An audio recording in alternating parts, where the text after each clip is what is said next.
જય વિશ્વકર્મા. મારા વાલા દીકરા દીકરીઓ, આપ સૌને નટવર આહલપરાના નમસ્કાર.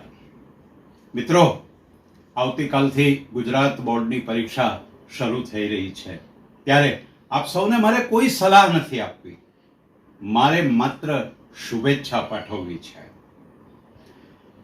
ખાસ કરીને દરેક માતા પિતા આપણી ઉજ્જવળ આવતીકાલ વધુ ઉજ્જવળ બને તે માટે બાળકોને પૂરી ઊંઘ કરાવજો.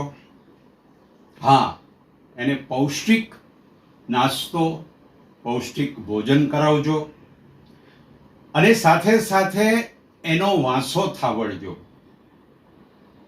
કોઈ નેગેટિવ ચર્ચા કરવાની નથી, પણ એની સાથે પોઝિટિવ વાત આપણે કરવાની છે. હા, આજે આ ઝડપી યુગમાં ટ્રાફિક પણ એટલો બધો હોય છે, ત્યારે આપણા બાળકોને જ્યાં એનો નંબર આવ્યો છે એ શાળામાં આપણે મૂકવા જઈએ અને પરીક્ષા પતી ગયા પછી એને લેવા જઈએ.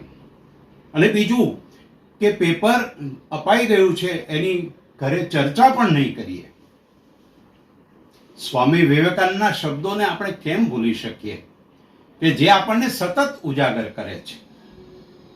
I can do anything, I can everything. તો કવિ નર્મદ પણ યાદ આવે કે ડગલું ભર્યું કે ના હટવું ના હટવું, યા હોમ કરીને પડો ફતેહ છે આગે. મિત્રો, વિદ્યાર્થી મિત્રો, વાલી મિત્રો, પોઝિટિવ થિંકિંગ રાખવાનું છે અને પોઝિટિવ થિંકિંગ સાથે આપણે પરીક્ષા આપવાની છે.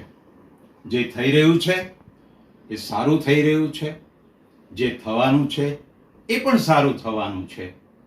એવા સકારાત્મક ભાવ સાથે આપણે પરીક્ષા આપવાની છે. ફરી આપ સૌને શુભેચ્છાઓ. જય વિશ્વકર્મા.